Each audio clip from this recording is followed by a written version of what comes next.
The following is a Red Apple Podcast Network presentation. They say this is a big, rich town.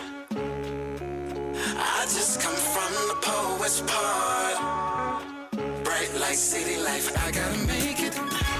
Welcome to Dominic Carter's podcast. This is Dominic Carter's City Hall.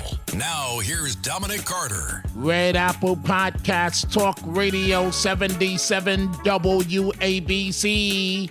You can listen to me, Dominic Carter, twice on weekdays. Live 3 to 4 p.m. in the afternoon, Eastern Standard Time. And then again live midnight to 1 a.m. Democrats in disarray. Republicans at their convention in Milwaukee, a well-oiled machine. This is my podcast. Let's go. I am running to be president for all of America, not half of America, because there is no victory in winning for half of America. So tonight, with faith and devotion, I proudly accept your nomination for President of the United States. Thank you. Remarkably, just days removed from the attempted assassination attempt on his life in Pennsylvania, former President Trump accepted the nomination and for the very first time publicly reflected on the incident. I'm not supposed to be here tonight. Not supposed to be here. No.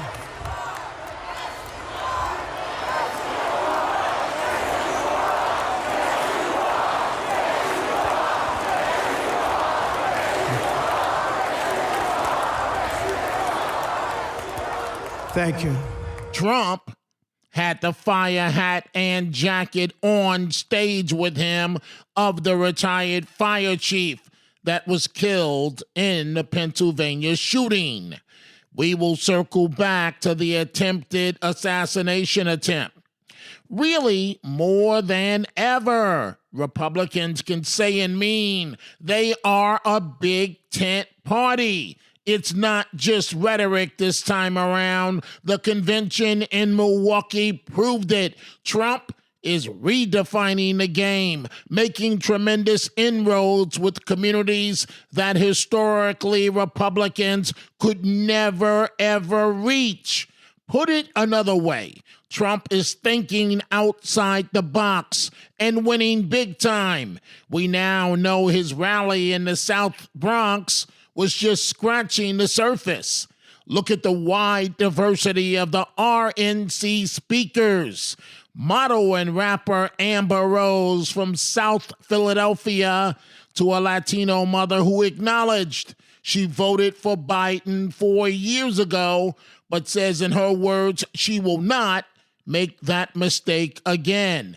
Amber Rose says she is all in. MAGA. Amber Rose from South Philadelphia. Hello, my name is Amber Rose. I'm a model and entrepreneur. Thank you. But most importantly, I'm a mother. My whole world revolves around providing for my children, keeping them safe, and giving them an opportunity for a better life. That's something that unites all American parents, whether we're Republicans, Democrats, conservatives, or liberals. We all want a better country for our children.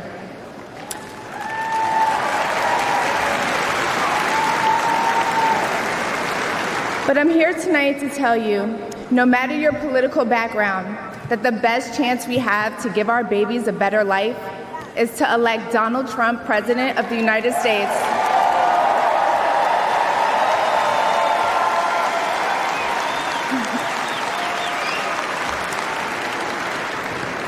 Now, you may be wondering why I'm up here telling you this. I'm no politician, and I don't want to be. But I do care about the truth. And the truth is that the media has lied to us about Donald Trump.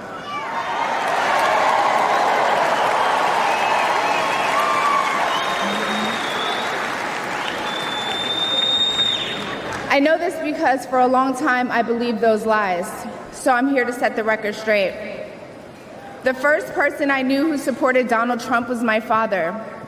I was shocked. My entire family is racially diverse, and I believed the left-wing propaganda that Donald Trump was a racist. My father said, "No, he's not, Amber. What are you talking about?" And when I insisted, he said, "Prove it." So to prove my father wrong, I did my research and looked into all things Donald Trump. People have to do their research.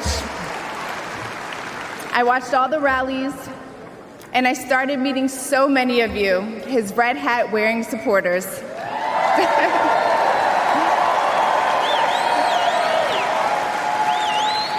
I realized Donald Trump and his supporters don't care if you're black, white, gay, or straight. It's all love. Again, from South Philadelphia, this is model and rapper Amber Rose speaking with Trump himself there in the RNC audience listening. People have to do their research. I watched all the rallies, and I started meeting so many of you, his red hat wearing supporters.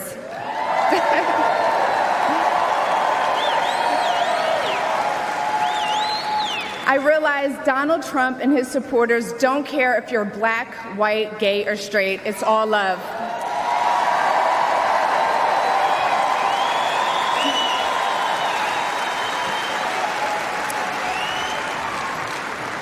And that's when it hit me.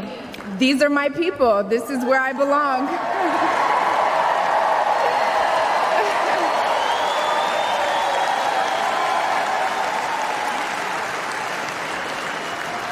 So I let go of my fear of judgment, of being misunderstood, of getting attacked by the left, and I put the red hat on too. Thank you.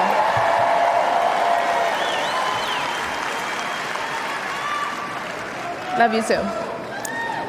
I never felt more free and more love for my country than I do now. I want to thank my father, who's in the audience tonight, for opening my eyes. He served over 20 years in the U.S. military. Thank you for your service, Dad. Where's he at? I love you, Dad. I love you. I love you so much. Thank you. When I met the president and Melania for the first time, he was kind and generous and funny as hell. Very funny. The First Lady was gracious and smart with a smile that will brighten up any room. If you're watching this tonight, you know our country is in trouble. Just like me. When you go to the store and buy food for your family, you're shocked. When you fill up your gas tank, you're pissed. I know I am.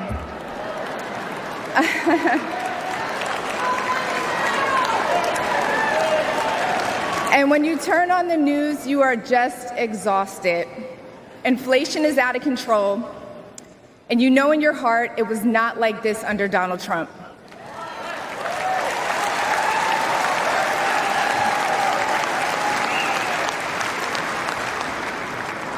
My message to you tonight comes from a humble place. The left told me to hate Trump, and even worse, to hate the other side, the people who support him. When you cut through the lies, you realize the truth. American families were better when Donald Trump was president.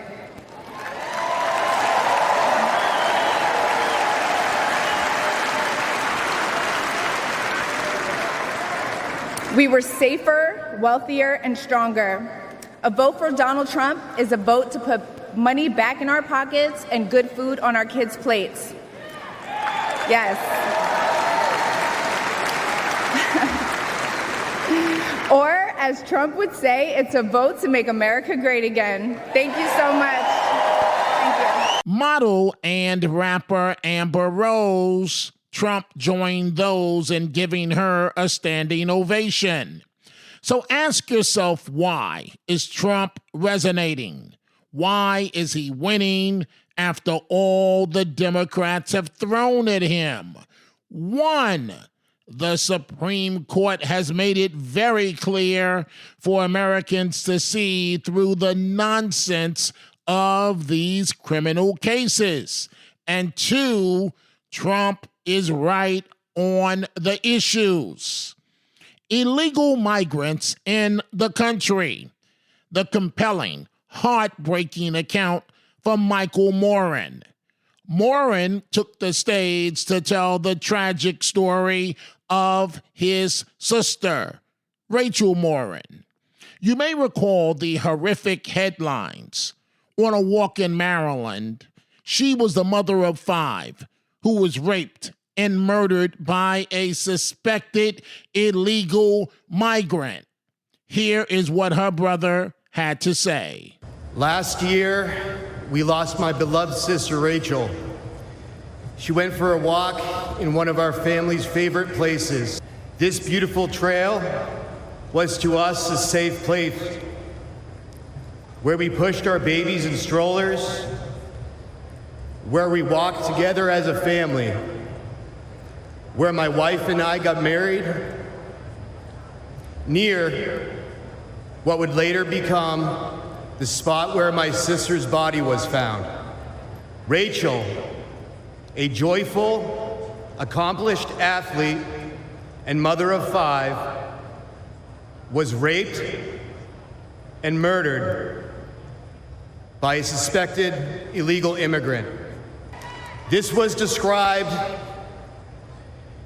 as among the most brutal and violent offenses that has ever occurred in Harford County, Maryland history.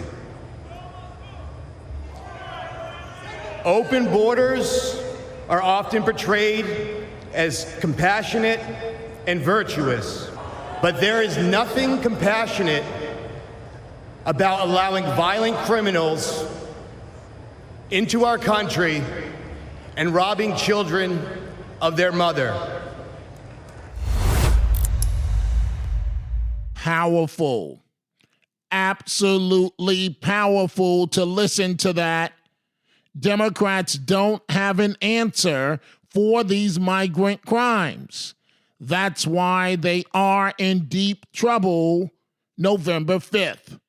Now, a headline that resonates directly with the New York tri-state area. Trump and the RNC erupted in a standing ovation for Madeleine Brame, who lost her Army son, a 35-year-old Afghanistan war veteran who was fatally beaten and stabbed by a group of 4 people during a scuffle outside a Harlem apartment building 6 years ago. People who she says Manhattan District Attorney Alvin Bragg refused to prosecute.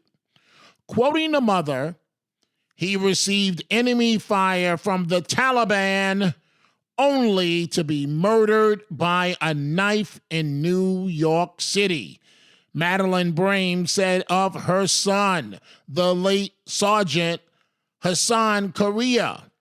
Again, she brought attendees to their feet. I don't want anyone else to experience the senseless pain that many other victims across this United States of America have to live with every day.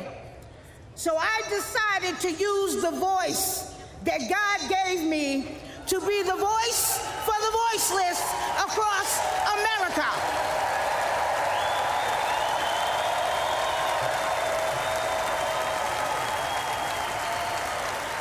We need justice for victims, and we need accountability for prosecutors who fail in their duty. Soft on crime prosecutors like Alvin Bragg in New York, Kim Foxx in Chicago, and George Gascon in Los Angeles have turned our great country and cities into war zones. Poor and neglected communities like mine are suffering. And who else in here is sick and tired of being sick and tired?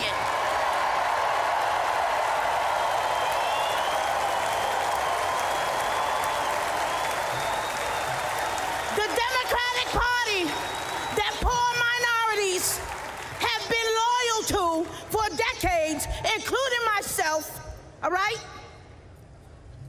They betrayed us. They stabbed us in the back. Joe Biden and Kamala Harris, who claim to represent us, have abandoned us. They neglected the poor minority communities across America.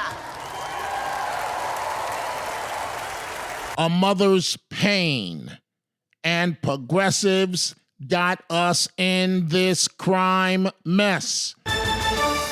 Perhaps the person that stole the show at the convention, the oldest grandchild of former President Trump, 17-year-old Kai Trump, smiling and who made her political debut on stage. She went on to say Trump is just a normal grandpa, but dealt with the issue that Trump could have lost his life in Pennsylvania. On Saturday, I was shocked when I heard that he has been shot, and I just wanted to know if he was okay. It was heartbreaking that someone would do that to another person. A lot of people have put my grandpa through hell, and he's still standing.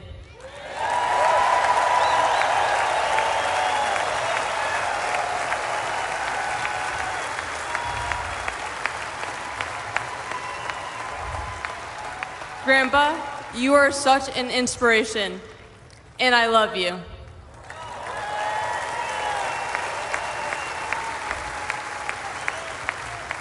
The media makes my grandpa seem like a different person, but I know him for who he is.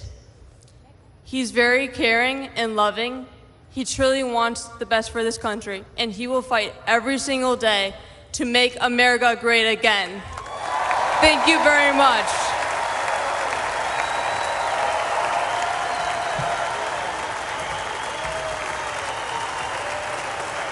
"17-year-old Kai Trump then talked about her grandfather, well, as just a normal grandpa. The young lady is an avid golfer. To me, he's just a normal grandpa. He gives us candy and soda when our parents aren't looking. He always wants to know how we're doing in school. When I made the high honor roll, he printed it out to show his friends how proud he was of me.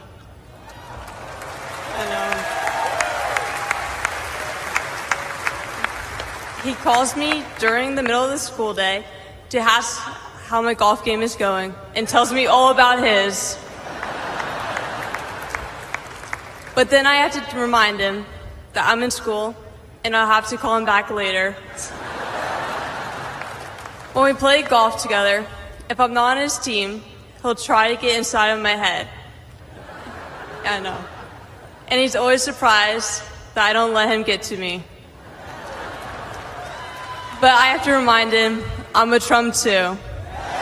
Kai's dad, Donald Trump Jr., appeared on Fox, realizing he has opened a can of worms to the nation with fighting off boys as it relates to his daughter. I'm being told, by the way, that your daughter has been just swarmed in this arena by teenage boys all over one. Right. So you have get away, you little bastard! Yeah, because you have stay away. You have unleashed the male.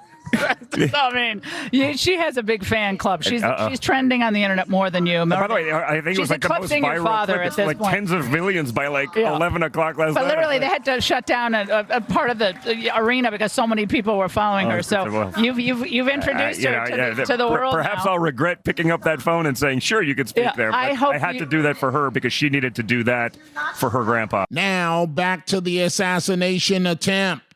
In accepting the nomination, Trump said it was too painful to talk about, so this would be the one and only time he does so. Let me begin this evening by expressing my gratitude to the American people for your outpouring of love and support following the assassination attempt at my rally on Saturday.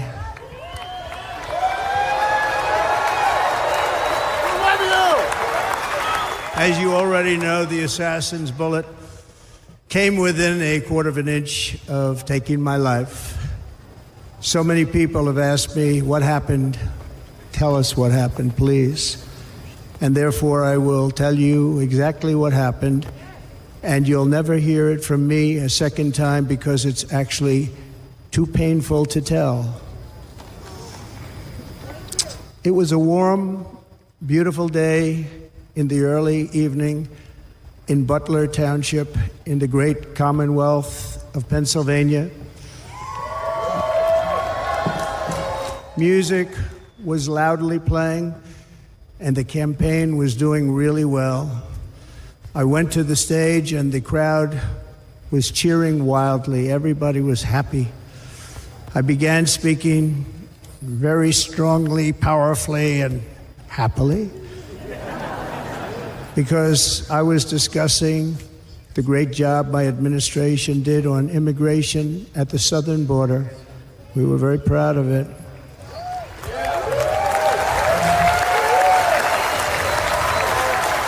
Behind me and to the right was a large screen that was displaying a chart of border crossings under my leadership.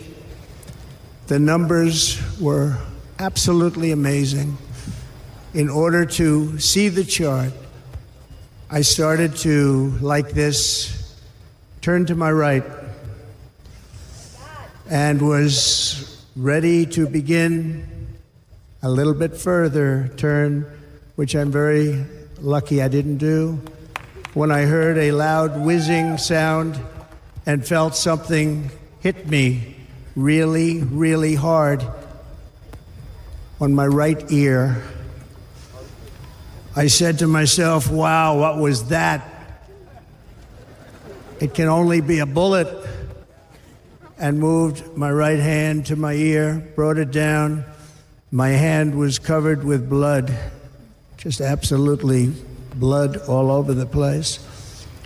I immediately knew it was very serious, that we were under attack, and in one movement proceeded to drop to the ground.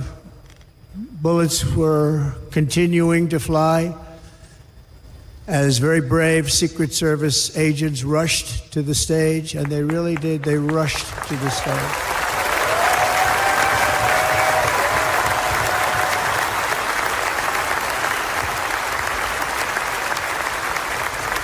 These are great people, at great risk, I will tell you, and pounced on top of me so that I would be protected. There was blood pouring everywhere, and yet, in a certain way, I felt very safe because I had God on my side. I felt that.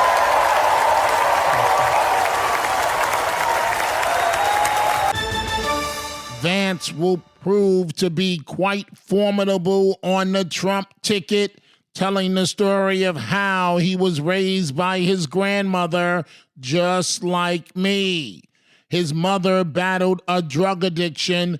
Vance accepted the nomination, promising better days ahead for America. I want to respond to his call for unity myself. We have a big tent in this party on everything from national security to economic policy. But my message to you, my fellow Republicans, is we love this country and we are united to win.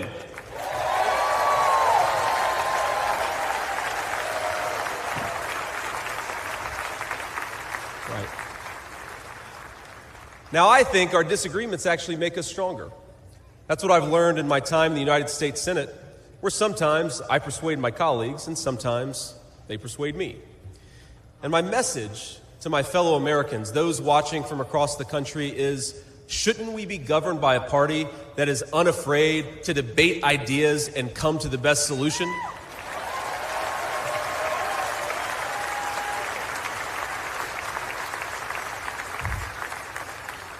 That's the Republican Party of the next 4 years.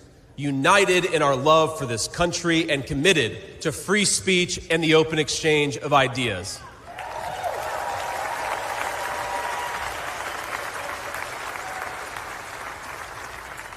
And so tonight, Mr. Chairman, I stand here humbled, and I'm overwhelmed with gratitude to say, I officially accept your nomination to be Vice President of the United States of America. Colorado Congresswoman Lauren Boebert joined me discussing J.D. Vance. He is someone that I absolutely admire. He has a tremendous story. J.D. Vance, he served in our military as a Marine. He is someone who wants to end these forever wars and would come alongside President Trump with his foreign policies to create peace again throughout the world through the strength of their leadership. I think their combined leadership is going to be amazing. But J.D. Vance has just enough experience in the Senate to not be establishment, right? He hasn't been there too long. And I believe that he will be the John Adams of our generation, someone who will actually look at the Constitution and follow those constitutional duties laid out by our founding fathers for the vice president and preside over the Senate.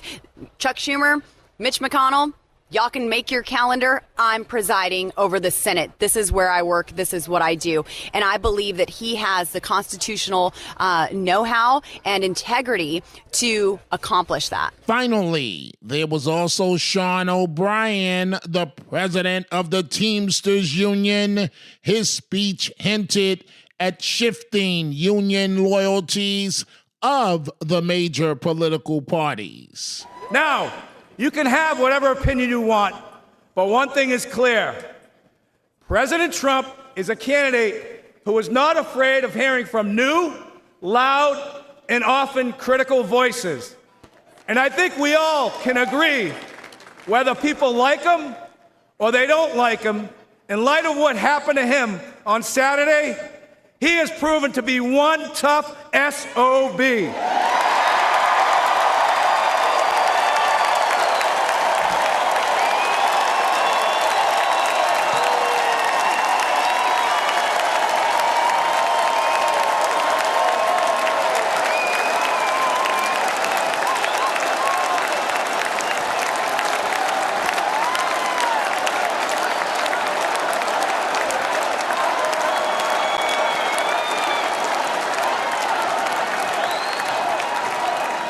Yes, that's Teamsters Union President Sean O'Brien at the RNC. Times are a-changing. Trump is redefining the map for Republicans. Trump just doubled down and turned up blackjack. Pay the winner.